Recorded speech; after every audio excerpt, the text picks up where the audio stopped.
ইসলামের ইতিহাসে এমন কিছু মহান ব্যক্তিত্ব আছেন যাদের সাহস, বুদ্ধিমত্তা এবং নেতৃত্ব আজও মানুষকে অনুপ্রাণিত করে।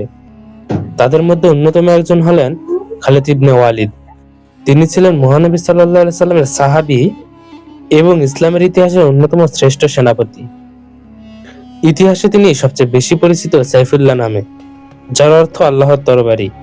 এই উপাধি তাকে দিয়েছিলেন মুহাম্মদ সাল্লাল্লাহু আলাইহি সাল্লাম নিজেই। খালিদ বিন ওয়ালিদ রাদিয়াল্লাহু আনহু জন্মগ্রহণ করেন প্রায় 585 খ্রিস্টাব্দে মক্কা নগরীতে।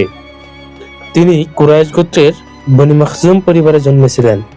এই পরিবারটি মক্কার অন্যতম প্রভাবশালী ও শক্তিশালী পরিবার ছিল।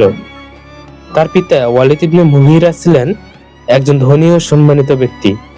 ছোটবেলা থেকেই খালিদ ছিলেন সাহসী, শক্তিশালী এবং অত্যন্ত বুদ্ধিমান।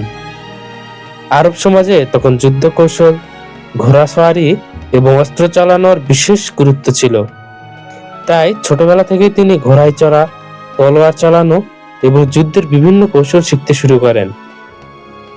অল্প বয়সেই তিনি একজন দক্ষ যোদ্ধা হিসেবে পরিচিত হয়ে ওঠেন।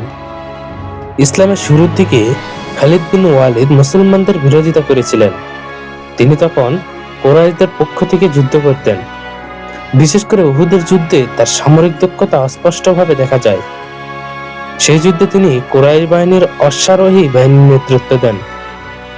যুদ্ধের এক পর্যায়ে মুসলিম তীরন্দাজরা পাহাড়ের নির্ধারিত স্থান ছেড়ে দিলে খালিদ তার সৈন্যদের নিয়ে পিছন দিক থেকে আক্রমণ করেন।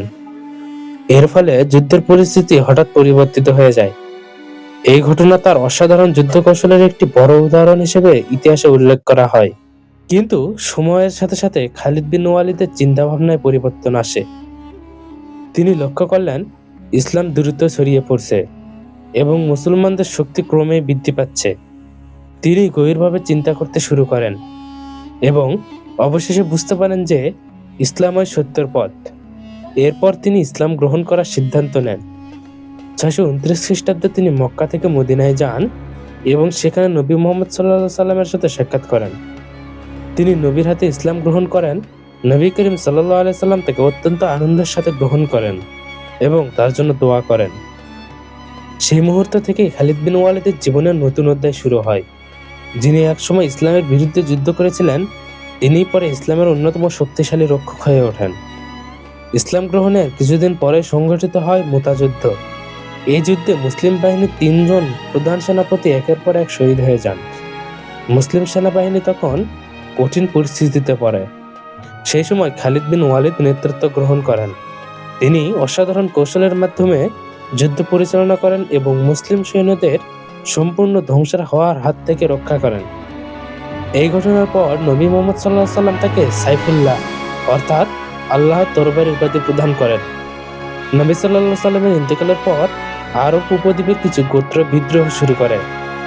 তখন প্রথম খলিফা আবু বকর রাদিয়াল্লাহু আনহু এই বিদ্রোহ দমন করার জন্য বিভিন্ন সেনাপতিকে দায়িত্ব দেন। খালিদ বিন ওয়ালিদ ছিলেন তাদের মধ্যে অন্যতম গুরুত্বপূর্ণ সেনাপতি।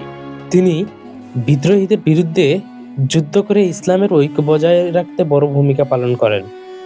পরবর্তীতে তিনি পারস্য ও রোমান সাম্রাজ্যের বিরুদ্ধে যুদ্ধেও অংশ নেন।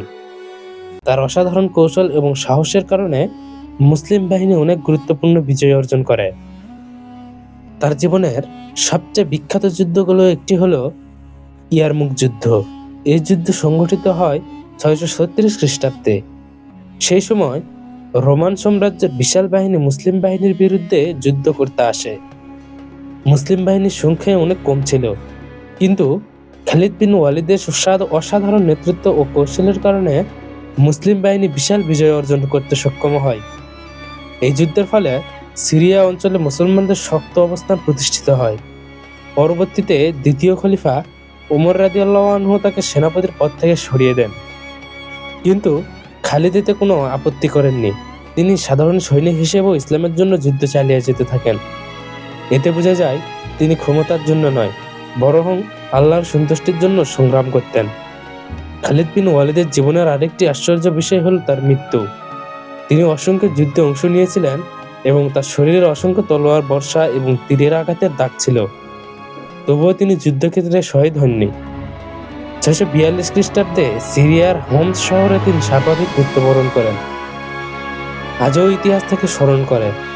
ইসলামের অন্যতম শ্রেষ্ঠ সেনাপতি হিসেবে তার সাহস, নেতৃত্ব এবং আল্লাহর প্রতি দৃঢ় বিশ্বাস মুসলমানদের জন্য এক মহান অনুপ্রেরণা হয়ে রয়েছে।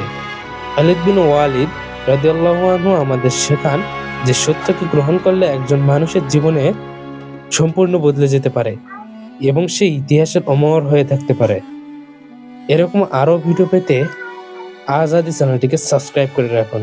সালামু আলাইকুম রহমতুল্লাহ।